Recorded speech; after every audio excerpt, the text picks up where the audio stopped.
Oi pessoal, bom dia, bem-vindos a mais uma jornada no livro de Atos dos Apóstolos, continuando, né? Estamos no capítulo 18 e hoje nós vamos ver sobre os serviços que Apolo está prestando à igreja do Senhor Jesus lá em Éfeso e Corinto, né? Então a gente vai ver um pouquinho mais sobre isso hoje. Vamos agora lá para o versículo de número 26, que diz assim, ó: E ele começou a falar ousadamente na sinagoga. Quando o ouviram, Priscila e Áquila o levaram consigo e lhe declararam mais pontualmente o caminho de Deus. Vamos dar uma pausa aqui. É muito interessante nesse versículo aqui, nas entrelinhas, um detalhe sobre o caráter de Apolo. Veja bem, era um pregador eloquente, um homem que caminhava nas Escrituras desde muito cedo, muito dedicado ao aprendizado da palavra de Deus, tinha poder de convencimento. Na cidade onde ele estava, a Bíblia diz que ele começou a pregar ousadamente na sinagoga.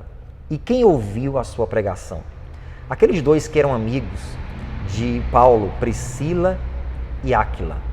Homem poderoso nas Escrituras, eloquente, tinha poder de convencimento.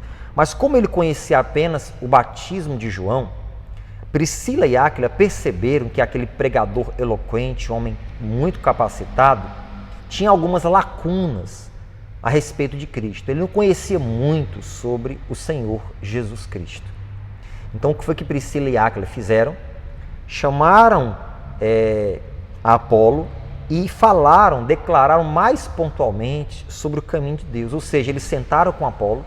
E como eles andavam com Paulo, eles tiveram condições de falar com mais detalhes sobre Cristo, sobre a morte, a ressurreição, a sua obra e diversos pontos que iriam ajudar muito na pregação de Apolo. O que é que eu vejo aqui? Bom, Priscila e Áquila eram muito inferiores em conhecimento a Apolo. Apolo era um mestre, mas mesmo assim Apolo teve a humildade de sentar com Priscila e Áquila e ouvi-los e aprender com eles. Que característica bonita, né? E totalmente indispensável no caráter de todo cristão, porque nós não sabemos de tudo. Há pessoas que, devido ao tempo de cristianismo que ela tem, outras pelo conhecimento que tem, outras pela formação teológica que tem, elas não aceitam ser ensinadas, aprender, sentar para ouvir pessoas que de repente estão, digamos assim, numa posição inferior a elas. São detentores de menos conhecimento. Apolo não. Ele sentou com Priscila e Áquila e ouviu atentamente o que eles tinham para passar para eles, com toda a humildade. E aquela frase tem sentido, né? Aquele que não tem humildade para sentar e ouvir, nunca terá honra para ficar de pé e ensinar. Versículo seguinte diz assim, ó: Querendo ele passar a Acaia, o animaram os irmãos e escreveram aos discípulos que o recebessem, o qual, tendo chegado, aproveitou muito aos que pela graça criam. Na tradução mais próxima do original diz, e ajudou muito aos que pela graça criam. Então Apolo desejou passar a Acaia e estendeu o seu trabalho de evangelização.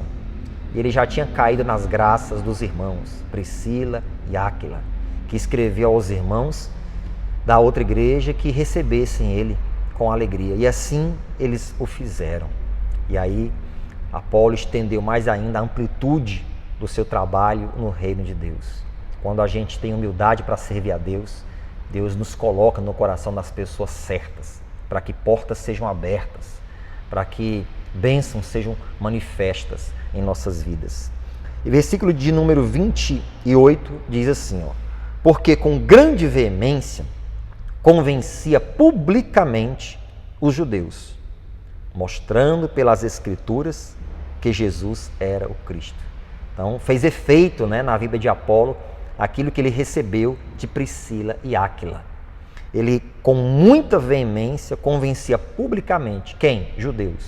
Aquela turma que era resistente, aquela turma que provocava males contra Paulo, aquela turma que era dura de coração, cheia de argumentos, mas os argumentos de Apolo eram tão fortes que nenhuma oposição dos judeus fez efeito. Pelo contrário, ele convencia e convencia publicamente, mostrando nas Escrituras que Jesus era o Cristo. E os resultados de Apolo foram assim tremendos. Mas tudo resumindo-se dentro de um coração humilde. Quando você tem um coração humilde para servir a Deus, Deus te torna muito mais eficiente em tudo que você faz do que aquelas pessoas capacitadas, doutoradas e etc. Não que você não tenha que se capacitar, mas a humildade faz a excelência. Guarde isso. A humildade faz a excelência. Vamos orar? Pai Santo, muito obrigado por mais um dia aqui na nossa jornada. O Senhor tem a cada momento, a cada dia nos acrescentado compreensões novas e que isso continue, Deus. Porque o nosso objetivo é servir melhor ao Teu reino, Pai. E que nós possamos desenvolver em nós essa humildade, não falsa, não hipócrita, mas sincera e verdadeira. Porque assim devemos te servir no Teu reino, porque assim o Senhor nos deu o exemplo. Enche todos, Pai, do Teu Espírito Santo. É a minha, é a nossa oração, em nome de Jesus. Amém? Graças a Deus. Não esquece de dividir o pão e compartilhar com o máximo de pessoas, tá bom? A jornada continua.